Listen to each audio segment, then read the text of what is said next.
What's happening, fuckers? For some iguana on a stick? Freshly scavenged from the Mojave and only slightly. Oh, wait a second. Okay, not great, not terrible either.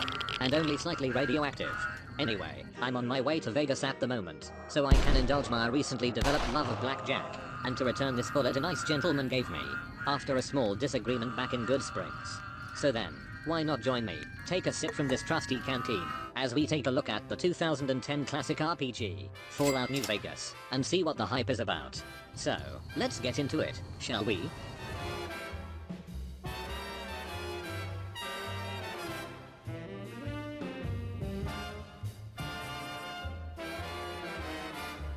Fallout New Vegas is an open-world first-person RPG, murder hobo simulator, and immersive addiction experience.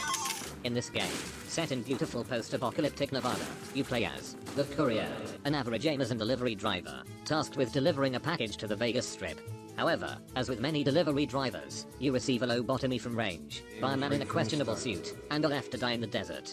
Surviving this encounter, you must travel the Mojave, meet many weird and wonderful characters, and solve the mystery of why everyone you kill has an egg timer in their pocket. Gameplay is a mix of FPS and RPG elements, providing an array of potential weapon styles, each with their own stats and abilities, which can turn people to meat, from either close or long range.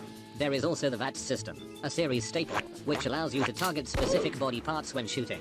Not too specific though, that would be weird.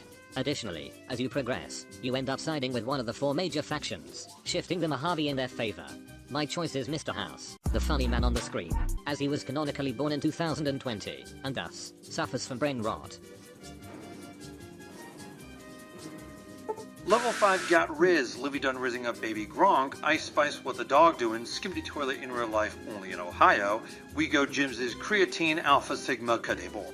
One of my favorite aspects of New Vegas is the level of customization available, especially when it comes to character build, allowing you to tailor a number of stats and perks to suit your preferred playstyle. I obviously focused my build on the use of shotguns and hand-to-hand combat, because I enjoy being able to turn any encounter into a live leak video at the press of a button. New Vegas made this style incredibly satisfying, with weapons offering a satisfying sense of weight. I can see why someone would play through this title multiple times, trying different builds on each run.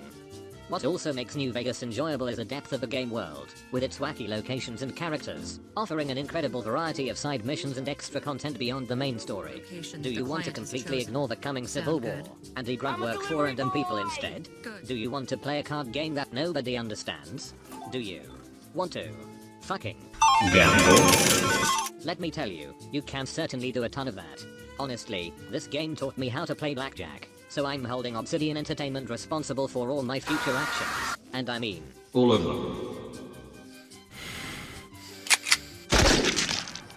I have some issues with New Vegas, and I'll get to the biggest one in a moment. There are some quality of life issues. The first of these is the lack of a run button, which gives traveling the Mojave the feel of a meander through the park on a nice day. Though I guess when carrying a backpack filled with stupid shit, you won't be running much. Additionally, the map can get wacky at points, doing weird shit like insisting on entering then leaving a building on the way to a waypoint. I also found it difficult to work out in certain areas, though I could put that down to me being fucking stupid. However, my biggest problem with New Vegas is its stability. While not developed by the man himself, it definitely follows in the timeless Bethesda tradition of being buggy as shit, probably due to the game being developed in only 18 months. These issues take many forms, whether it be the load funny sounds when loading certain areas, when all the objects no-clip into the wall, the game tanking to 5 FPS when it felt like it, or the crashes when it took issue with me performing the terrible sin of quick traveling somewhere I'd been 100 times prior. But you know what they say, it just works.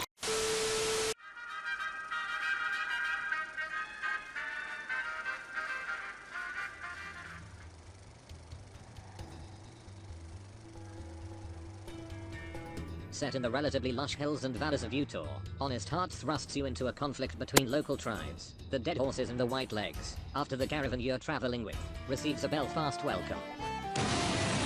Honest Hearts offers an array of new items, enemies, and objectives, and provides a series of quite enjoyable missions, offering a nice break from the main story. While most of the characters are that interesting, I must mention the man himself, Joshua Graham, perhaps the coolest character in all of New Vegas, and the man who launched 100 video essays.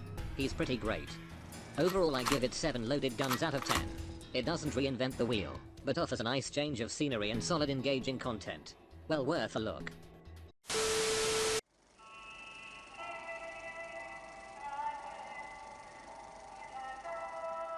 After following a radio signal across the Mojave, you are given the Bill Cosby treatment and kidnapped, in order to carry out an elaborate heist, breaking into a pre-war casino at the behest of a mysterious father Elijah. Drawing on elements of survival horror, dead money strips you of all equipment, placing you in narrow streets and corridors, filled with random blokes in gimp suits, and holograms which look like Scooby-Doo. With limited resources, you travel the Sierra Madre, avoiding traps and punching enemies repeatedly, to reach the old casino, which apparently, you can gamble in. Overall I give it 3 stolen gold bars out of 10.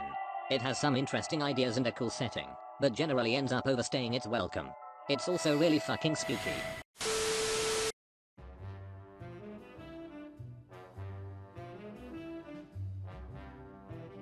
Another DLC that starts with you being kidnapped. This time you're taken to the Big Empty, a pre-war research facility, taken by a group of brain-in-a-jar scientists, who had stolen your brain, and who say shit like Oppenheimer, Heisenberg, penises. Caught in a conflict between the think tank and the evil Dr. Mobius, and his army of Old World Blues offers an array of enemies, interesting locations, and unique weapons, including my personal favorite, the funny blue glove, as well as offering some of the most amusing writing in New Vegas. You can even talk to the light switch, if that's something you're into. Overall I give it 9 Robo-Scorpions out of 10. I really enjoy the retro sci-fi setting and sense of humor, while also offering a decent challenge. The scientists do waffle quite a bit though.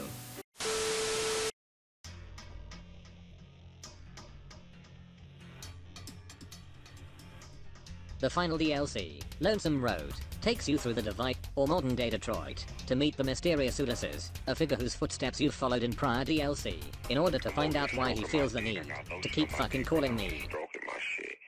Along the way through the Divide, you'll meet the beef jerky people, have a death door make you shit your pants, and more nuclear explosions than a General MacArthur wet dream. While more linear than prior DLC, Lonesome Road offers some of the most challenging areas in New Vegas, like this part with 2 death claws, which made me want to break my controller. Overall I give it 8 Eddies out of 10. It offered a satisfying conclusion to the game's DLCs, as well as a genuinely enjoyable challenge. Also you should expect explosions. Lots of explosions. Presentation-wise, New Vegas does show its age, but does so in a strangely charming way. While I'm sure the Ultimate Edition has cleaned things up a bit, I was impressed with the quality and variety of locations within New Vegas. Whether it be small settlements around the Mojave, dark and mysterious vaults, or New Vegas itself, it still looks good. They did cut the New Vegas Strip into 3 pieces however, to stop consoles at the time from exploding.